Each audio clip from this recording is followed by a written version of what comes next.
Howdy! This is your introduction to how to do the homework. I'm afraid I have someone here who's also very interested in the homework. There, you can say hello now, say goodbye. And I got the idea that you've got a total of 7 homework assignments, although really just 6 because one of them you do 2 at once. But so 6 times you have to hand in homework. I got the idea years ago, very possibly before you were even born. 35 years ago, teaching the intro econ classes, I got to thinking, we talk a whole lot of theory in economics, but we don't talk too much about, not necessarily, about evidence. For example, in class, I will be arguing that when GDP goes up, that tends to cause unemployment to go down. Well, it'd be kind of nice to look at some real life numbers, wouldn't it? And see, okay, well, that sounds reasonable, but I wonder how well that holds up in the real world. So that's what the homeworks are about. They are taking some of the things I've talked about in class and then looking at real world data to see if they are consistent with the theories that were described in class. Now, caveat, and by the way, so there's a whole nice handout on this on the web page that goes through and gives you an explanation. So this is to supplement that. It's a very, very simple test. I call it a Harvey test for obvious reasons. It's a very simple test. It's obviously not conclusive, but then even if we did a multivariate regression, that's still not conclusive. It's just your evidence might be supportive of your theory. So here's how it works, though, and I think once you get going, it's not too bad. First of all, in each and every example, there's going to be 2 columns of variables, and your question is going to be, how are they related to one another? And you're going to have a hypothesis. You're going to have a theory first. For example, this is data straight from the example on page... on page 2 of the instructions. It has a little example right there. And I like to start with something that I know you are familiar with, and that is hours of studying and the grade you earn. So I've got here some student who on quiz 1 studied for 5 hours and got a 90. On quiz 2, studied for 4 hours and got an 85, and on down like that. And actually, the example in here has 12 quizzes altogether. I ran out of room, so I'll just stop it at 10 because this is just an example anyway. It's not... Not something you need to know exactly. So what would our theory be here? What would our theory be in terms of the relationship between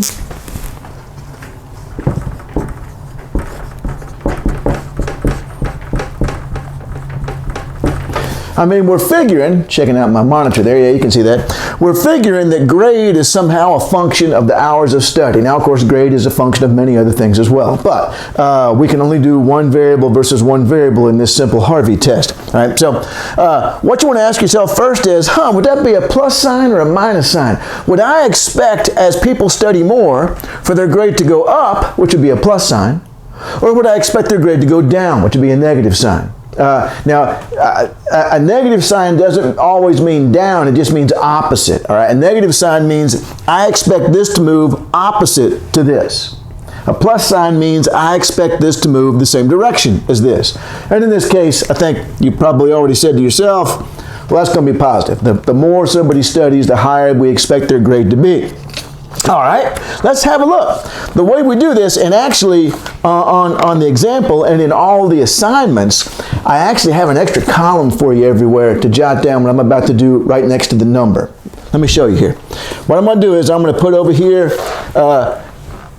on quiz 2, I'm going to put down, let's see, what color shall I use? I'll use green here. All right. On quiz 2, their grade went down. All right. It was a 90. Quiz 2, it was a 90. It was an 85. Went down again. It was an 85, and now it's an 80. It went up. Then it went down. Then it went up.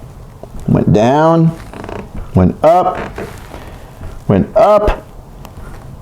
Went up. All right. So that's the first thing you do, except here you see I've given you a whole separate column to do that in, the one that says change. That way you can jot it down for yourself and you don't have to squeeze it in next to the number like I did. But again, I was kind of tight on space here. So notice, by the way, that I was able to accomplish this so far without any idea of what my hypothesis was. You don't worry about the hypothesis. You do that up front. You say, okay, let's see. I think it should be the same direction. I think it should be positive.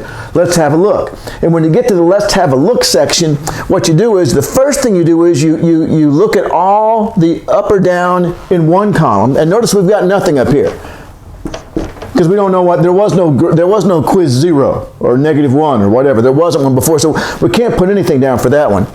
Then we look at the hours of study, all right? And we can't do anything here. Aha, 5 hours to 4 hours. They studied less. They studied more. They studied more. They studied less. They studied more. They studied less. They studied more. They studied more. They studied less, all right? So now we got 2 columns here of numbers with up or down next to each one, and that's what you will do for every single one of these. You will do that for every single one. Here's an example of homework assignment number 1. And notice I've done the first one for you. We can't put anything down for 1990, but for 1991 I already went ahead and wrote down, oh, that went down, GDP went down, and unemployment went up. So you just fill in the rest of it. Now, let's have a look and see how many of these worked, right? What are we looking for? We're looking for same direction. If it's a minus sign, we'd be looking for opposite direction, but we're looking for same direction. So I will jot down to the right of each of these in Horned Frog purple. I will jot down a yes or a no, depending on whether or not the movements supported our theory. Our theory says that when they studied 4 hours instead of 5, they should have made something lower than 90. They did. I'm going to put a Y there for yes, the theory is supported. Then they studied some more, 4.5 hours instead of 4, but their grade still went down. The arrows are the opposite direction. Nope. Oh, there's the dog, yay. That didn't work. Next one, they studied more, they got a higher grade. Aha, it worked. It worked. It worked. It worked. Must be somebody outside right now. And no, it didn't work. All right, down the bottom there. And let me double check my own numbers here, make sure I didn't make a silly mistake somewhere. No, that's exactly what I got here. All right. Coble, come here. See if we can get him to be quiet. Look, Coble, our theory was supported 10. Out of the 10 times it was supported 8 times. Isn't that something? All right. So once you've done this part and you've written this out over here, you can count them up and see. I know I have 9 altogether. Actually, I have 9. I have 1, 2, 3, 4, 5, 6, 7, 8, 9. I don't have 10 because I got nothing next to the first one. Right? It's not applicable. I can't figure that one out because we don't have a previous observation. So you always end up with, in total, 1 fewer than the total number of observations you've got. We've got 10 observations here, so therefore we had 9 times we were able to look to see if our theory was supported. Of those 9 times, 7 of them, 1, 2, 3, 4, 5, 6, 7. 7 out of 9 times it was supported. Here's my telephone. Let me check, see what that ratio is real quick. Let's see here. Calculator. Oh, that's calendar, John. It does start with CAL. No, I don't want to do that. Get out of here. All right. Calculator. 7 divided by 9 equals 77.8%. So 77.8% of the time, the data supported our hypothesis that when you study more, you get a higher grade. And so, when you do this for yourself, then I want you to put down after that what grade it earned. Yeah, there's the grades right there. So 77.8 is going to be a C+, all right? So our theory got a C+. Our theory got a C+. So what do you have to turn in on each assignment? Let me show you. It's listed out right here. The table with the raw data. I need to see the raw data with the ups or downs in each cell and the yes or no's in the support column, just like this. Remember, I have two more. I have two more observations here because I did 12, because I had plenty of room for it. So I want to see this. I want to see this. I want to see that page right there with the ups and downs and the yeses and nos on the support. So other things you need to turn in for the homework, that's one of them. And why? Because when people make mistakes, I need to see where they made them. All right? And I can't really tell that if I don't see that chart. That's a big thing. The second thing I need you to turn in is the raw percentage of times that the theory was supported. In our case, for the one example I did here, that would have been 77.8%. And then I want you to say, give it the grade it would earn. Which, you know, it's on that little chart right there. I mean, if you forgot that part, it's not that big a deal. But it is nice. Oh, it's a C+, all right? That's not bad, all right? It passes, all right? Now, notice here some of the weaknesses in this method. For example, I'm taking no account whatsoever of the magnitude of the changes. The magnitude of the changes. Their grade went from 85 to 86. Well, gosh, that's hardly anything. I mean, that could just be sheer chance. And yet, I have to say it went up. As opposed to, over here, the grade went from 75 to 100. That's a big increase, but I still just got an up arrow. Just got an up arrow. So it's not taking into account the magnitude of the changes.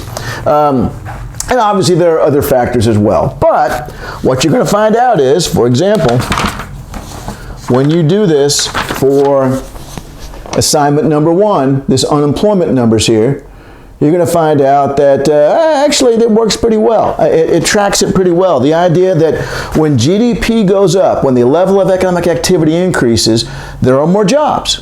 And so unemployment goes down. And so you're going to have some actual evidence of that and not just have to take my word for it. Oh, by the way, one thing you'll never run into is a number staying the same.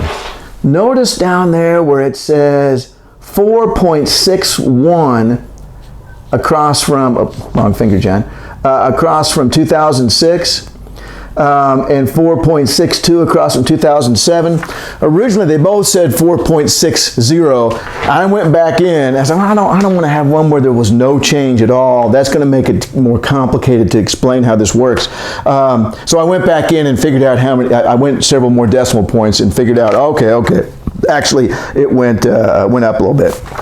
So you will never, ever, in all your homework, have a situation where it's 75 and 75, or it's 5 and 5. I'll never do that, right? I made sure I went back through the data. If you catch something where I did that, let me know. But I double-checked everything several weeks ago. I think we're okay. All right. Now, there's an easier way to do this, all right? So what you can do is you can download this off the web page, fill it out, and then add your little comments down here about this is the percentage I got and this is the grade that earns. Or you can do it on a spreadsheet, which is how I did it. Now, all the data are available on our web page in a spreadsheet. You download that spreadsheet. It's got the data for every single one of the tests throughout the rest of the semester. What you would end up doing is, and I don't want to make this something that everyone has to do. If you're already familiar with spreadsheets and you're comfortable with them, then you can do yours this way. But if you're not familiar with the spreadsheets and you're not comfortable with them, then just use this sheet of paper right here, right? But if you are familiar with spreadsheets, what I did was, when I set this up was, if something went up, then I gave it a 1. If something went down, I gave it a 0. And then in that last column where it says, did it support it or not, I put in an if-then statement.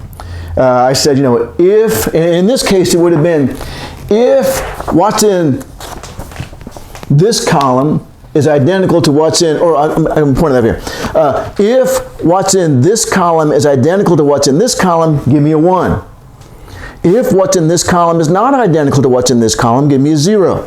And so that way you can track all the places where, and then you just block, copy, and paste it in, and it does the whole thing for you. It's wonderful. So, but no one has to do it that way. Now, if you want to try to do it with a spreadsheet and you want to practice it and then send it to me to double check to make sure you did it okay, I'm happy to do that. I'm happy to do that with these too. I mean, you want to double check, turn it in before it's actually due and say, hey, can you have a quick look, make sure I'm doing this right? Happy to do it, all right? I want you to figure it out. I want you to, we're not out to try to catch you making mistakes. We're out to make sure that you don't make any mistakes, all right? And I think that's it for the homework, all right? So let me know if you have any questions. If not, may the force be with you.